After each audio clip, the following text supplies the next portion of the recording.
Hey guys, welcome to the traders arena. So let's see current affairs को किस तरीके से ट्रेड कर सकते हैं, उसके पीछे का लॉजिक क्या है। सो प्राइस को अगर देखोगे, कल हमने सिंपल प्लान किया था। मार्केट अगर गैप अप नहीं खुलना चाहिए, यहाँ पे कहीं तो गैप अप नहीं खुलना चाहिए, इसी एरिया में अगर मार्केट कहीं तो गैप अप खुलता है तो फिर मार्केट थोड़ा सा स्टेबल होने के बाद हम बाइंग के लिए प्लान करेंगे। और स्टेबल होने का रीजन भी मैंने हमको बताया था, किस तरीके से आइडेंटिफाई कर सकते हो कि स्टेबल किस तरीके से होगा मार्केट। पहले मार्केट हो सकता है गैप अप खुले के बराबर सेलिंग के लिए आए, फिर मार्केट 5 मिनट के कैंडल पे रिवर्सल चला जाना चाहिए, मार्केट कंटिन्यू नीचे नहीं आना चाहिए, तब हम बोलेंगे कि मार्केट स्टेबल हो रहा है, मार्केट फिर ब्रेक करेगा, तब हम बाइंग के लिए प्लान करेंगे। आई होप पॉइंट आपको समझ में आ रहे होंगे। फिर हमने सिंपल प्लान किया था, इसी एरिया के ऊपर हम बाइंग के लिए प्लान करने वाले थे।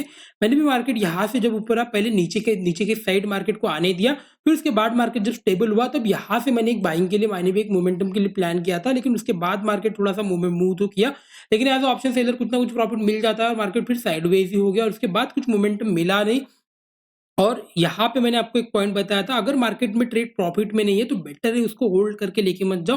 बिकॉज अननेसेसरी अगर गैप अप या गैप डाउन बड़ा खुल जाता है तो फिर अननेसेसरी 4-5 ट्रेड का जो लॉस था वो सभी चला जाएगा इन हैंड से। आई होप पॉइंट आपको समझ में आ रहेंगे कि किस तरीके से प्लान आउट होना चाहिए। बेटर है तभी मार्केट को होल्ड करो जब ऑलरेडी आपके पास प्रॉफिट है।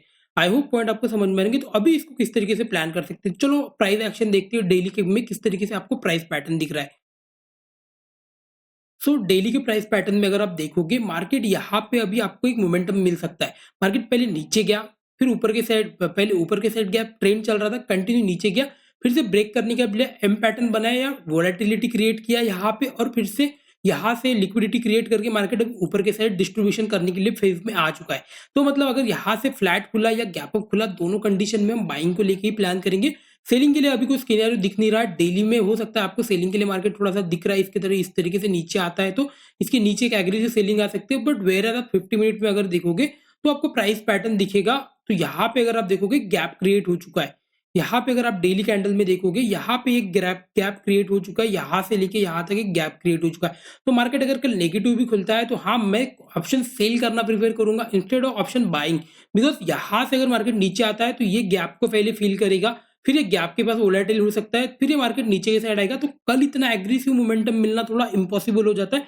हाँ, हो सकता है देर आर चांसेस कि हो जाए, but instead of option buying मैं प्रीफर करूंगा ऑप्शन सेल करना एक प्राइस एक्शन के बाद, अगर मार्केट नेगेटिव खुलता है तो। अगर मार्केट फिर से फ्लैट खुलता है तो फिर डेफिनेटली यही सेम पैटर्न कंटिन्यू कर रहा है, मार्केट इसके ऊपर के साइड निकलता है, एग्रेसिवली फिर से बाइंग के लिए प्लान करेंगे और मार्केट कंटिन्यू ऊपर के साइड जा सकता है।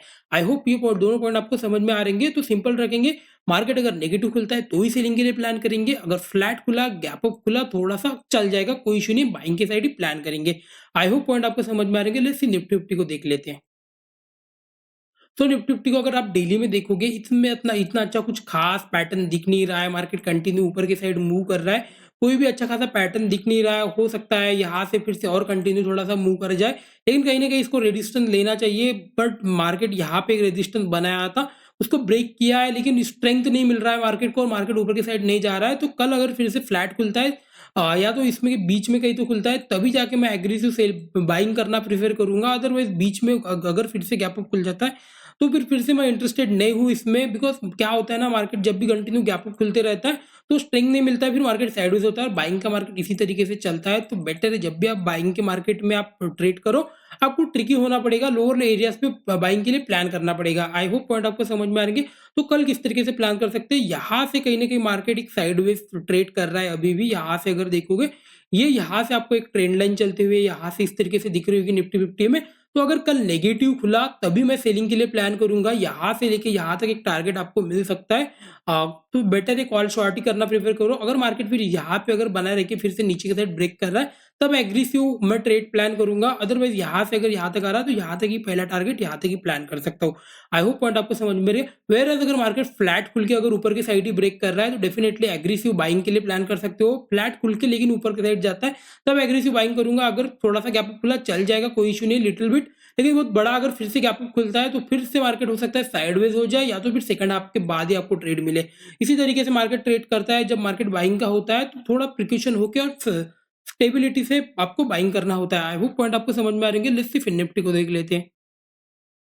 फिर निफ्टी अगर देखोगे, ये अभी भी ट्रेंडिंग दिख रहा है, कहीं ना कहीं ट्रेंडिंग एरिया में चला चला गया है। यहाँ से ब्रेक कर रहा था और मार्केट यहाँ से इस ब्रेकआउट के ऊपर अभी सस्टेन कर चुका है। तो यहाँ पे एक फर्स्ट ब्रेकआउट है, फर्स्ट पुल बैक नीचे के साइड आया है। तो मार्केट अगर यहाँ से फ्लैट खुल के अगर ऊपर की साइड अगर यहाँ से फिर से निकल रहा है, डेफिनेटली एक बाइंग के लिए प्लान करना चाहिए।